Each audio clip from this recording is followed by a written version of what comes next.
If you follow my Instagram or Facebook page, you'll know that aside from playing Nintendo 64 games, I also do a heck of a lot of travelling, in particular to colder climates. I've been a keen skier for many years now, and for a time when I was younger, I was way more into snowboarding. It was at that time when I also loved snowboarding video games.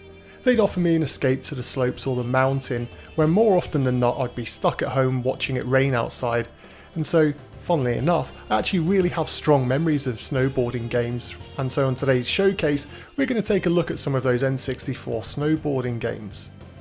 Now just to be clear, we're looking at games where at least half of the game involves being on a snowboard, and so multi-sport games like Nagano Winter Olympics, which you're watching now, haven't made the grade. And if you do want more detail or full reviews of any of the games on today's list, then just check out the video description box down below. Snowball Kids is perhaps the snowboard game which I have the best memories of, and it was one of the first N64 multiplayer games to become a favourite for our whole household, including my sister. Developed by Rakdim and published by Atlas in 1998, Snowball Kids sees you pick one of 6 Snowboard Kid characters and head to the slopes in this Mario Kart on snowboard style racing game. With a whole host of weapons, brilliant course designs, and a nicely balanced multiplayer mode, this was one of the first third-party games to get a re-release as a Player's Choice Edition game. Snowball Kids is the kind of game which I don't think I've yet to meet anyone that didn't at least get some enjoyment from it. Sure, the graphics are a little rough around the edges, and the single-player races can be polished off in a couple of hours. But, like the Nintendo 64 console itself, this is a game which was just designed to be played with friends. The most memorable part of the game for me, however, was in the music, and this is still one of my all-time favourite soundtracks.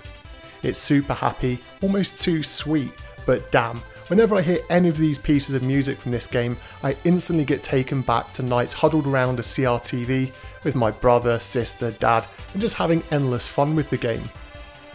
If I take off the nostalgia goggles, then you could argue that there are moments where the frame rate drops too much in multiplayer, and the tricks in the game are too basic.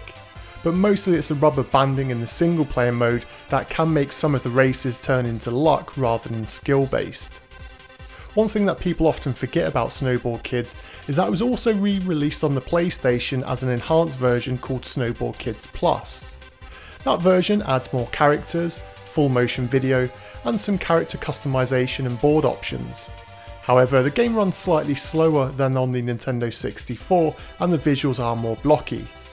But no matter which version you play though, this is still one of my all-time favourite games, and it's one which I would easily recommend everybody should get hold of. 1080 Snowboarding was a first-party snowboarding game both developed and published by Nintendo.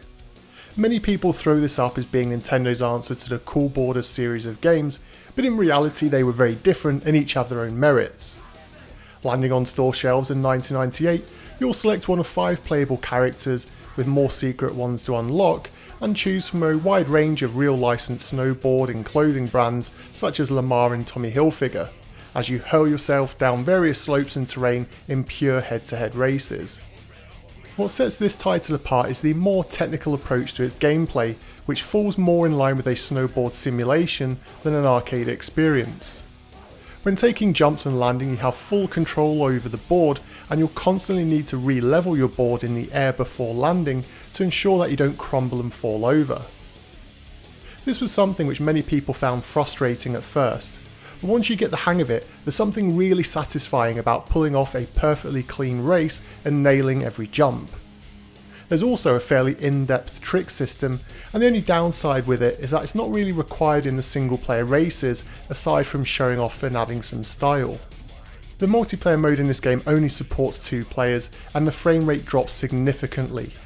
As much as I hate to say it, I wouldn't recommend the game for its 2-player mode, but as a single player experience it's still one of the funnest snowboarding games I've played, especially when this genre mostly favours more arcade experiences. Graphically, the game holds up on its own with other first-party Nintendo games. The music is catchy but somewhat compressed, and the controls are intuitive and respond well enough once you learn the physics of the game's handling. I'm sure you've all played this game already at least once, and so let me know your thoughts on it in the comment section below. Big Mountain 2000 is an unusual game because you have the choice of racing both snowboards and skis. Sadly though, that's about as exciting as this game gets, because quite frankly it's terrible. It was developed by Natsume and released in 1998 in Japan and the year 2000 in North America. Sadly, the almost 2-year gap between releases did little to improve on the game, and this is definitely one to avoid. There are your standard game modes like Time Attack and Championship, and you do have some character customization options if you wanted to waste any more time from your life playing this game. As you progress through the championships, you'll gain experience which you can later unlock extra levels and of course earn yourself new gear and so on. There are 6 characters to choose from, but they all handle poorly, which is where this game really falls down. Specifically in relation to the snowboards, because that's really the focus of this video, you'll find that even holding the analog stick to the left or to the right for too long will cause your stamina meter to go crazy and your character to fall over.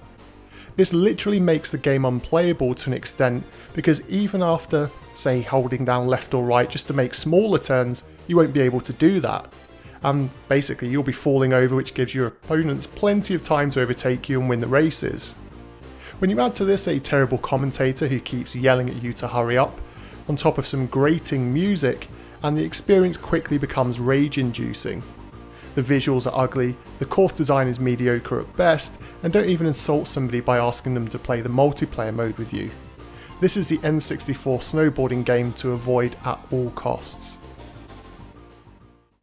After Snowball Kids 1 was a sleeper hit, fans eagerly awaited a sequel, and coming from a smaller studio, they of course wanted another payday with the franchise, and so Snowball Kids 2 was released in 1999, except for in England, where we never got the game released despite there being a PAL version released in Australia.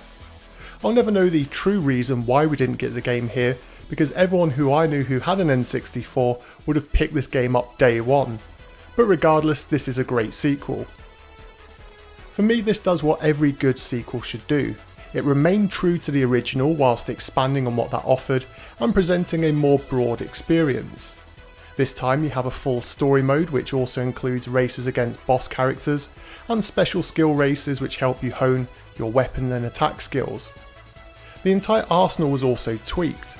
Some items were removed, others were added, and those that remained were also rebalanced to give the game a much more fair feel to it. This makes the multiplayer mode especially feel much more skill based, as opposed to the random luck that the first game in the series sometimes suffered from.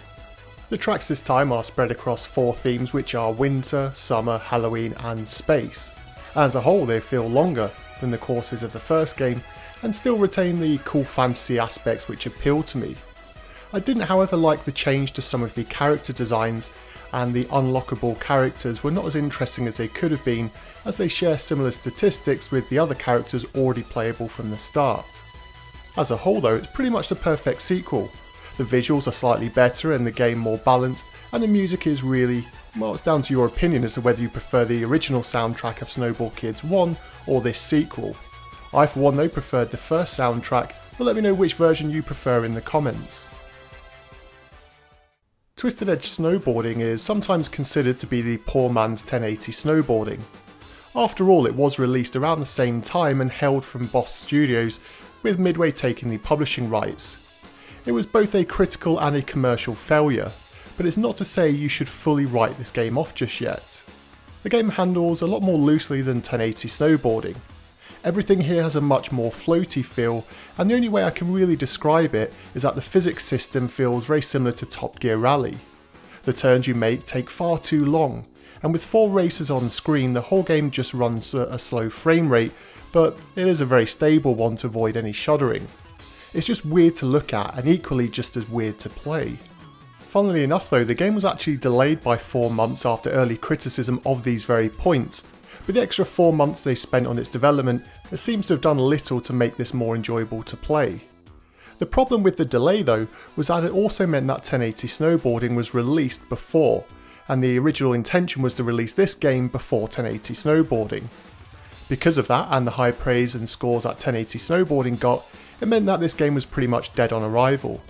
Giving the game some positives, the trick system is actually really intuitive due to the physics. You'll get some big F quite frequently in the game. I also like the visuals, and despite the frame rate being low, the more arcade feel to the game meant that the studio could be a little bit more creative with their tricks. Again, this has a softer, warmer look to it than 1080 Snowboarding, and it's something that you'll either appreciate or you'll think it looks awful. This one actually plays okay in multiplayer, but you'll need someone who knows how to play the game first, because track memorization plays a part here, and the smaller window multiplayer will make it harder to get to grips with the floaty controls. It's not a game that I personally recommend, but it's always dirt cheap, and so it's worth throwing down some pocket change to own it, and then make your own opinion yourselves. So there you have it, that's a roundup of the Nintendo 64 snowboarding experiences. What I found interesting about these games is that whilst they are all snowboarding experiences, they cover the full spectrum all the way from simulation games to out and out arcade racers. I'd personally put Snowball Kids 1 and 1080 Snowboarding as my must own from this category, but some of the others are definitely worth checking out for sure. And so let me know in the comments section which of these 5 snowboarding games you feel is a must own title, and which one you want to tell other gamers to avoid. As always, any other thoughts, feelings and opinions can go in the comments section down below, and until next time.